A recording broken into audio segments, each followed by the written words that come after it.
여러분 안녕하세요. 새해 복 많이 받으시길 바랍니다.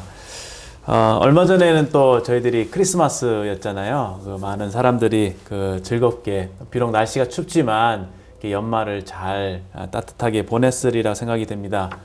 크리스마스 하면은 생각나는 것들이 또 많이 있잖아요. 연말이면 뭐 거리마다 이렇게 캐롤송들이 울려 퍼지고 또 여러 선물을 주고받고 또 춥지만 이렇게 따뜻함이 있는 그런 어떤 연말을 저희들이 생각을 하게 됩니다. 그리고 저희 가족들끼리 모여서 뭐 이런저런 맛있는 것을 먹으면서 얘기도 나누고 또 그런 영화들도 봤던 그런 과거의 기억들이 이제 속속 나는데요. 저는 이제 얼마 전에 이제 크리스마스를 지나면서 좀 그런 생각들을 좀 해보게 되었습니다. 이날은 사실은 사람들이 기쁘다 구주 오셨네 하면서 예수님의 생일이라고 말하면서 이날을 다 기리고 있습니다. 그런데 좀 생각을 해볼 부분이 사실 예수님이 생일이 중일이신데도 불구하고 예수님에 대한 그런 관심이나 이런 것보다는 그저 그날 한날 공휴일이기 때문에 그날을 좀 이렇게 어떻게 하면 쉴 수 있을까, 어떻게 하면 즐거운 시간을 보낼 수 있을까에 대한 관심이 쏠리는 것 같습니다. 마치 이제 우리가 석가탄신일에 이제 불교를 믿는 신자가 아닌 경우에도 좋아하는 이유는 이제 그날 하루 쉴 수 있기 때문이잖아요. 그런 것처럼 그날의 큰 의미를 이렇게 부여하지 못하는 것 같습니다. 오늘 저는 이제 크리스마스를 지나오면서 이런 생각들을 해보게 됐는데요. 참 이 날의 의미와 그 주인공 되신 예수 그리스도께서 사람들이 잘 알려지지 않았다라는 생각을 하게 되면서 오늘은 잘 알려지지 않은 이제 크리스마스 이야기를 좀 시간이 좀 지났지만 해보고자 합니다. 잘 알고 있다시피 이 크리스마스의 주인공 되시는 예수 그리스도는 가난한 목수의 아들로 태어났습니다. 그리고 아무 이름 없이 30년간 목수의 일을 하면서 자랐습니다. 그 어린 시절에 대한 이야기가 12살 때 한 일화를 빼고는 그렇게 많이 기록되어 있지 않을 정도로 그냥 이름 없이 빚도 없이 그렇게 보통 사람들과 같이 사셨죠. 그러다가 30세쯤 되셨을 때에 세상에 나가셔서 몇몇 제자들을 모으셨고 또 그 활동하는 시기 가운데 사람들에게 사랑의 메시지를 가르치시면서 이제 공적으로 활동을 하십니다. 그러다가 33세 한 중반쯤 됐을 때, 그쯤 됐을 때에 유대인들에게 미움을 받아서 결국은 십자가에서 죽는 것으로 인생을 마무리하게 되죠. 이런 예수의 이야기, 이거는 참 거의 뭐 아는 사람들이 일반적인 지식은 다 갖고 있을 만큼 잘 알려진 이야기입니다. 많은 사람들이 예수님을 4대 성인 중에 한 사람으로 생각하고 있죠. 또는 기독교의 창시자다. 뭐 유교에는 공자가 있고 불교에는 석가가 있고 이슬람교에는 마호메트 교가 있듯이 기독교에는 예수가 있다. 이런 정도로 알고 있을 것입니다. 그런데 한번 생각을 해보시면 성경은 분명하게 우리에게 말씀해 주시는 선포하시는 진리가 있습니다. 그것은 무엇이냐면 바로 하나님께서 이 땅에 찾아와 주셨다라고 하는 것입니다. 예수님이 하나님이시라고 하는 사실입니다. 세상에는 참 많은 신들이 있죠. 사람들이 신들을 대하는 자세는 기본적으로 어떤 나보다 능력이 많은 어떤 그 존재. 나는 참 유한하고 능력의 한계가 있기 때문에 내가 어떤 나약한 인간이 어떤 공경이나 어려움에 처했을 때 나보다 힘 많은 어떤 절대자를 찾고 그에게 의존하고자 하는 그런 마음 때문에 사람들이 이제 종교를 찾고 또 그 대상에게 기도를 하는 것 같습니다. 그래서 내가 어떤 절대자에게 정성을 다해서 기도하면 그가 나를 도울 것이라고 하는 그런 믿음이죠. 그러니까 어떤 일방적인 어떤 신에게서 어떤 무슨 말씀을 듣는다든지 어떤 계시를 받는다든지 그런 것보다는 그저 내 편에서 내가 필요로 하니까 그런 도움을 구하는 자세로 신을 찾는 것 같습니다. 그래서 굉장히 어떻게 보면 신과의 관계가 임의적이고 일방적일 수가 있겠죠. 그리고 많은 경우에 신이 어떻게 인간에게 대화하고 뭐 또 응답하고 그런 부분들은 사실 감추어져 있습니다. 그래서 많은 사람들은 그건 그냥 인간이 만들어낸 생각일 뿐이다. 신이 있다고 하면 있는 것이고 없다고 하면 없는 것이다. 그냥 신기루일 뿐이다. 이렇게 사람들은 얘기합니다. 그런데 기독교, 즉 성경이 전하는 진리는 무엇이냐면은 이 세상을 그리고 당신과 여러분과 저를 만드신 신이 분명히 존재하시는데 그분이 단 한 분이시라고 하는 겁니다. 세상에 많은 잡신들이 있다 할지라도 천지 만물을 지으신 또 인간을 창조하신 그 창조주는 단 한 분밖에 없다고 하는 것입니다. 그분은 그렇기 때문에 나에 대해서 절대적이고 합당한 권위를 가지고 계십니다. 그렇기 때문에 인간은 만드신 그 창조주에게 당연히 복종하고 그 뜻에 따를 의무가 있다는 것입니다. 그분은 인간 존재의 근원이 되십니다. 인간적인 언어로 표현한다면 왕이라고 말할 수 있겠죠. 왕. 우리가 왕에게 복종하지 않습니까? 또는 국가 권력이나 대통령에게 복종하지 않습니까? 그것은 무엇이냐면 권위를 가지고 있다는 것이거든요. 그런데 인간의 그 존재에 대해서 근본적인 그런 권위는 바로 우리를 만드신 창조주에게 있다는 것을 저희들이 생각하게 됩니다. 그런데 문제는 무엇이냐면은 사람이 우리를 만드신 창조주와 단절되어 있다고 하는 겁니다. 어떤 대화도 나눌 수 없고 어떤 의사도 소통할 수 없는 그런 상태인데 그 원인이 성경에서는 죄라고 하는 한 단어로 묘사하고 있습니다. 인간이 마음속에 죄가 있기 때문에 또 죄악된 삶을 살고 있기 때문에 하나님과 단절을 초래하는 것이죠. 그래서 하나님을 알지도 못한 채 어찌 보면 깜깜한 그런 어둠 속에서 살아가고 있습니다. 아무리 인간의 노력으로 하나님을 발견하려고 찾아보려고 해도 사실은 눈에 보이지 않는 하나님은 더더욱 인간에게 감추어져 있는 것 같습니다. 사람들은 이렇게 얘기하죠. 하나님이 어디 있느냐? 누가 하나님을 보기라도 했느냐? 하나님을 보여주면 믿겠다.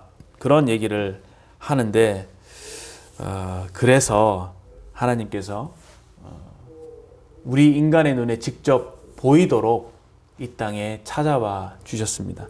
그분이 누구시냐면 바로 예수 그리스도이십니다.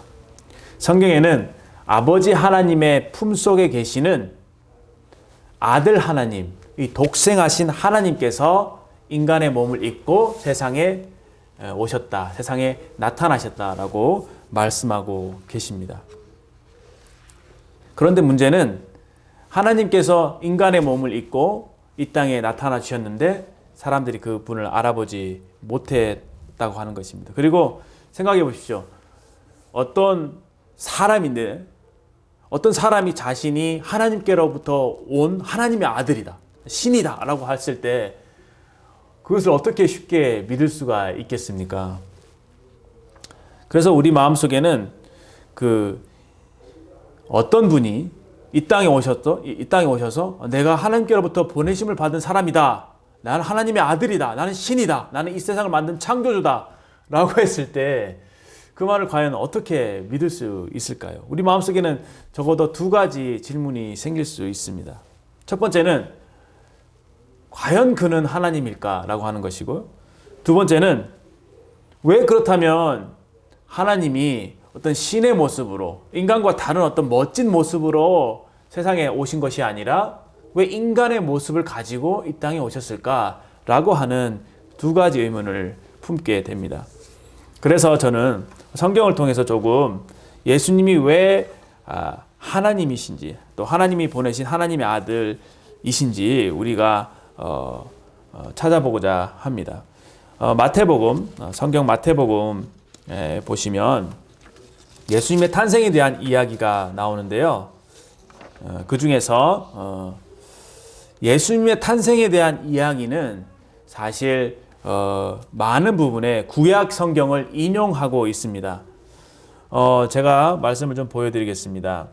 1장 22절에 보시면 이 모든 일에 된 것은 21절부터 읽겠습니다. 죄송합니다. 아들을 낳으리니 이름을 예수라 하라. 이는 그가 자기 백성을 그들의 죄에서 구원할 자심이라 하니라. 22절에 보시면 이 모든 일이 된 것은 주께서 선지자로 하신 말씀을 이루려 하심이니 이르시되, 여기 특별히 22절에 보시면 주께서 선지자로 하신 말씀을 이루려 하심이니 하면서 이 마태복음을 기록한 저자인 마태는 구약 성경을 인용하고 계신데요. 그것은 23절에 있는 보라 처녀가 잉태하여 아들을 낳을 것이요 그 이름을 임마누엘이라 하리라 하셨으니, 이렇게 돼 있죠. 이 말씀은 이사야서 7장 14절 말씀을 인용한 말씀입니다. 그러니까 이사야서 성경은 구약 예수님 오시기 이전에 오랜 시간 전에 예언된 말씀인데, 예수님이 탄생이 바로 이와 같은 구약의 예언을 이루게 된 것이죠. 그 다음에 2장 5절도 비슷한 말씀이 있는데, 예수님이 어디에 나시겠느냐라고 하는 것에 대해서 사람들이 이렇게 말합니다. 이는 유대 베들레헴이오니 이는 선지자로 이렇게 기록된 바라고 하면서 미가서 5장 2절 말씀을 인용하면서, 또 유대 땅 베들레헴아 너는 유대 고을 중에 작지 아니하도다. 내게서 한 다스린 자가 나와서 내 백성 이스라엘의 목자가 되리라. 미가서 5장 2절 말씀을 동일하게 인용하고 있습니다. 뿐만 아니라 예수님께서 그 헤롯에게 위협을 당하시죠. 그래서 헤롯이 아기 예수님을 죽이려고 합니다. 그때 또 예수님께서 그 애굽으로 피난을 가시게 되는데요. 그 내용도 사실은 구약의 말씀이 기록되어 있습니다.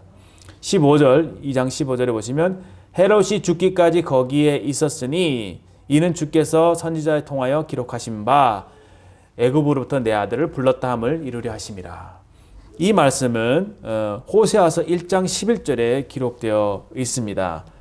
그리고 헤롯이 아이들을 막 죽입니다. 그래서 그때 막 엄청난 그 아이들의 죽음으로 인해서 통곡 소리가 나게 되는데, 이에 대해서도 사실은 예레미야 31장 15절에 기록이 되었다는 것이죠. 2장 18절에 보면 라마에서 슬퍼하며 크게 통곡하는 소리가 들리니 라헬이 그 자식을 위하여 애곡하는 것이라. 그가 자식이 없으므로 위로받기를 거절하였도다. 이런 말씀들이 이미 오래전에 몇백 년 전에 예언으로 기록된 말씀인데, 예수님이 태어났을 그 당시에 기록된 말씀대로 이렇게 성취가 된 것이죠. 그리고 맨 마지막으로는 그 23절에 보시면 나사렛이란 동네로 예수님께서 다시 애굽에서부터 이주해 가셔서 사십니다. 근데 23절에 나사렛이란 동네에 가서 사니 이는 선지자로 하신 말씀에 나사렛 사람이라 칭하리라 하심을 이루려 하심이라. 그러니까 선지자에 기록된 모든 말씀들을 하나하나 이루기 위하셔서 모든 일들이 이루어진 것들을 저희들이 보게 됩니다. 그래서 이 예수님은 그냥 아무 예고 없이 이 땅에 오신 분이 아니라 구약에 기록된 말씀을 따라서 이 땅에 오신 분이시다라는 것을 우리가 분명히 알 수가 있습니다. 또 예수님은 어떻게 이 땅에 오셨느냐 하면은 이 땅에 빛으로 오셨습니다. 이 예수님에 대한 사실 예언도 이사야서 9장 2절 말씀에 예언이 되어 있는데요. 이 예수 그리스도에서 뭐라고 예언하냐면 사망의 그늘의 땅에 거주하던 자에게 빛이 비치도다. 사망의 땅에 거하는 자들에게 빛이 비치도다 라고 예언이 되어 있고, 이것을 기록한 그 예수님 오셨을 때 예수님 제자 중에 한 사람이 예수님에 대해서 기록할 때 예수님을 뭐라고 표현했냐면은 그분은 참빛이다.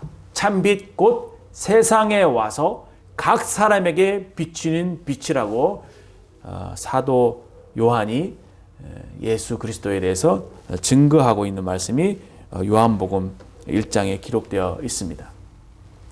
그러니까 예수님은 구약에 빛으로 오실 것이라고 예언이 되어 있었고, 실제로 이 땅에 빛으로 찾아오신 것입니다. 빛이라고 하는 것은 반대말은 어둠이잖아요. 어둠이라는 것은 무지함 내지는 그 악 내지는 사망을 의미한다고 생각하게 됩니다. 근데 빛이라고 하는 것은 반대로 아는 지식 그리고 선, 생명 이런 것들을 우리가 생각할 수 있죠. 이 빛은 사람들에게 생명을 주는 빛이었습니다. 사람들은 죄로 인해서 깜깜한 어둠 가운데 있고 우리를 만드신 창조주도 알지 못하고 인생의 의미조차 알지 못한 채 살아갑니다. 사람들이 참 모르는 것들이 많죠. 그리고 인생의 불행의 원인이 무엇인지도 알지 못하고 그렇게 어둠 가운데 살아가고 있습니다. 뿐만 아니라 인간은 죄로 인해서 참 어두운 삶을 살아가고 있습니다. 많은 사람들이 그 죄 때문에 고통하고 있고 또 우울증에 시달리고 있고 그 많은 사람들의 관계가 깨지는 그러한 슬픈 일들을 저희들이 많이 보게 됩니다. 이러한 어둠 가운데 있는 우리들에게 예수님께서 빛으로 찾아와 주셨다고 하는 것입니다. 근데 주목할 부분은 각 사람에게 비치는 빛이라는 거예요. 실제로 요한복음 말씀을 보시면은 예수님이 이 땅에 오셨지만 육신의 몸을 입고 있기 때문에 모든 사람에게 나타날 수 없었잖아요. 그렇죠? 그 유대 땅 작은 그 베들레헴이라고 하는 마을에 태어나셨고 나사렛이라는 동네에 사셨고 그 기껏 해봤자 그 이스라엘 그 땅 안에서 활동하신 것입니다. 그때 그 외에 여러 세계 지역에 흩어져 살았던 사람들은 예수님을 개인적으로 만날 수가 없었죠. 그런데 왜 성경은 각 사람에게 비치는 빛이라고 말씀하셨을까요?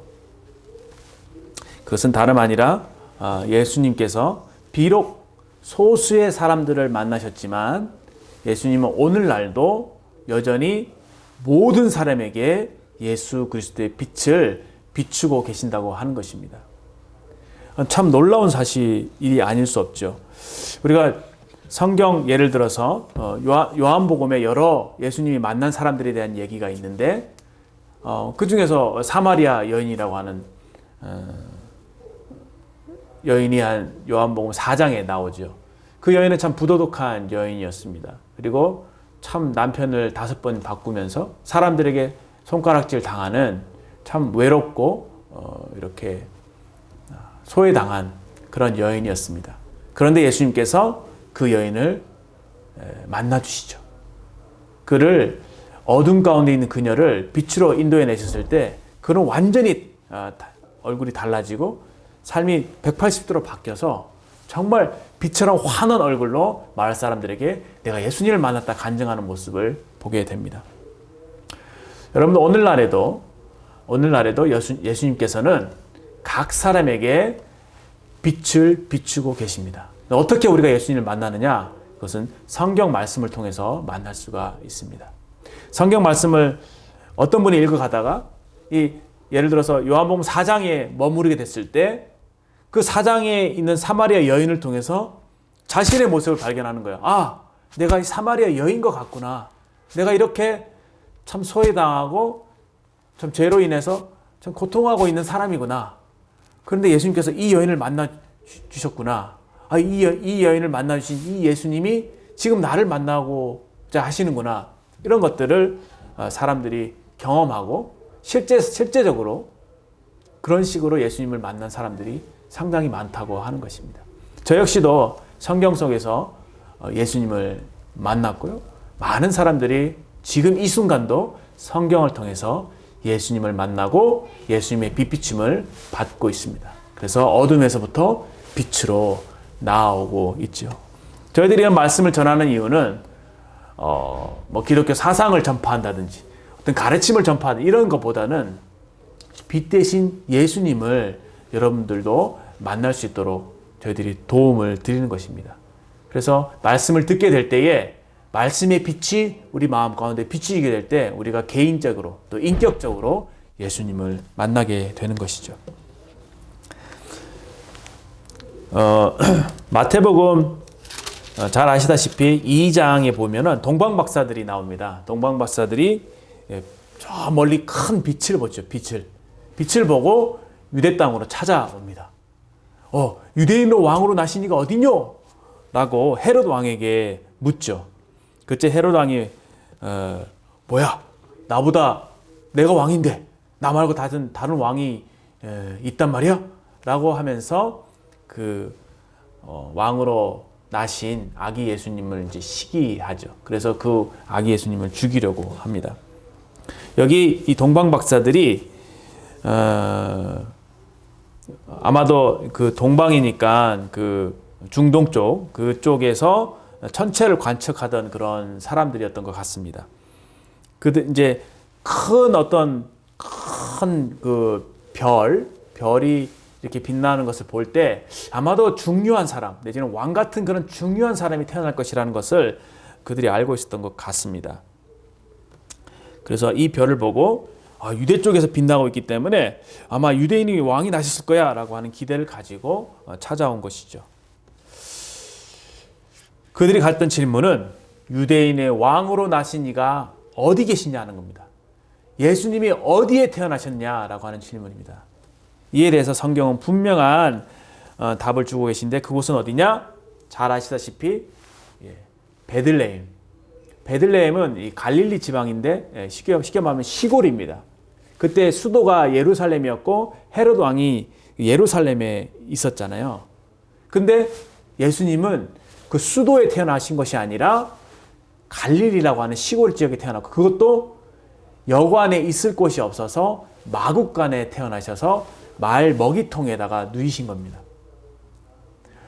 참 궁금하죠.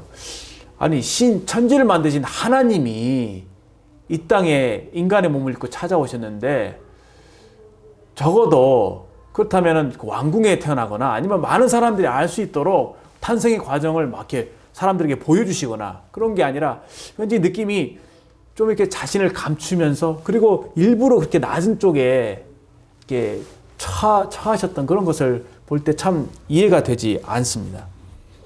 그런데 성경 분명히 말씀하고 있죠. 예수님은 낮은 곳으로 오셨다. 그래서 이 동방 박사들이 예수님을 만나려면 낮은 곳으로 가야 했습니다. 그 냄새나는 마국간, 그 말구에 예수님이 누이신 것이죠.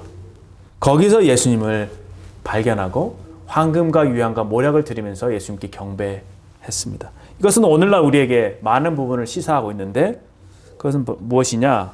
바로 예수님께서 자신을 낮추셨는데 사람들보다 더 낮아진 위치에 오셨다고 한 겁니다. 예수님은 이 땅에 계실 때에도 그 남들이 가진 것처럼 뭐 근사한 집에 거하시거나 또 음식을 잘 잡수시거나 뭐 좋은 옷을 입고 다니시거나 그런 적이 한 번도 없으십니다. 가난한 목수의 아들로 사시다가 공생애를 시작하셨을 때에도 참 그렇게 사람들에게 모습에 우리가 보기에 그렇게 아름다운 모습, 뭐 좋은 풍채를 가지고 계시지 않으셨습니다. 항상 낮은 곳에 계셨고 또 예수님을 보시면 그 주변에 뭐 사회적으로 저명하고 막 정치인들, 뭐 유명한 연예인들 뭐 이런 사람들이 있었던 것이 아니라 가난하고 사회적으로 천대받고 소외당하는 그런 사람들.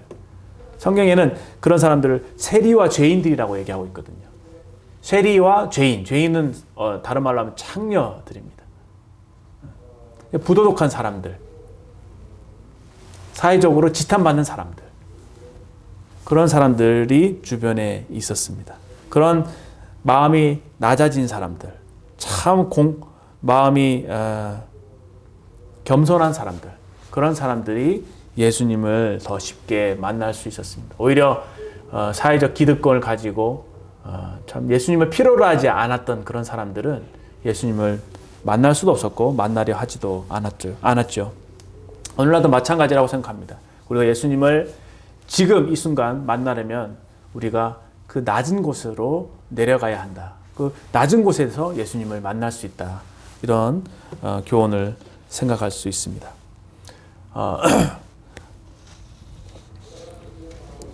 그리고 한 가지 더 생각할 수 있는 것은 유대인의 왕으로 나신 이가 어디 계시뇨? 라고 했을 때 다른 질문은 우리가 어떻게 하면 이 예수님을 만날 수 있을까라고 하는 질문입니다.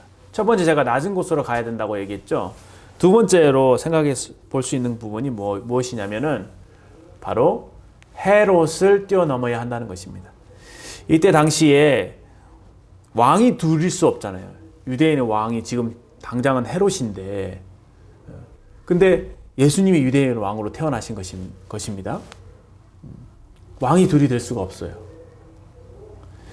이 동방 박사들이 헤롯에게 먼저 찾아왔어요. 그래서 왕이 있는데도 불구하고 헤롯 왕이요, 유대인의 왕이 태어났다는데 혹시 아십니까? 이렇게 질문하니까 굉장히 당황스러웠겠죠. 뭐야, 나 말고 또 왕이 있단 말이야? 이렇게 굉장히 놀랐을 것입니다. 그러면서도 마음속에 그 예수님 향한 시기가 있었죠. 그래서 죽이려고 했던 것입니다. 성경은 이 말씀을 통해서 우리에게 우리가 예수님을 만나기 위해서 우리 마음속에 있는 헤롯을 극복해야 된다고 말씀해 주십니다. 우리 마음속에 있는 헤롯은 무엇입니까? 그것은 우리 마음속에 있는 자아이죠. 자아. 내가 내 삶의 왕이 되려고 하는 그런 마음. 하나님께서 우리를 만드신 창조주이시라면 그분이 우리의 왕이신 것입니다. 그렇죠? 그분이 우리의 삶의 목적을 알고 계시고 그분이 나를 지으셨기 때문에 무엇이 가장 나에게 선한 길이고 무엇이 가장 나를 행복하게 하는 것을 그분만이 아십니다. 그런데 불행의 시작은 무엇이냐? 우리가 그분을 떠났다는 거예요. 사람들이 하나님을 알지 못한 채 하나님과 등지고 살아가는 그것 자체가 비극이라고 하는 것입니다. 그래서 우리가 극복해야 될 것은 바로 왕 되신 주님 앞에 엎드리는 것입니다.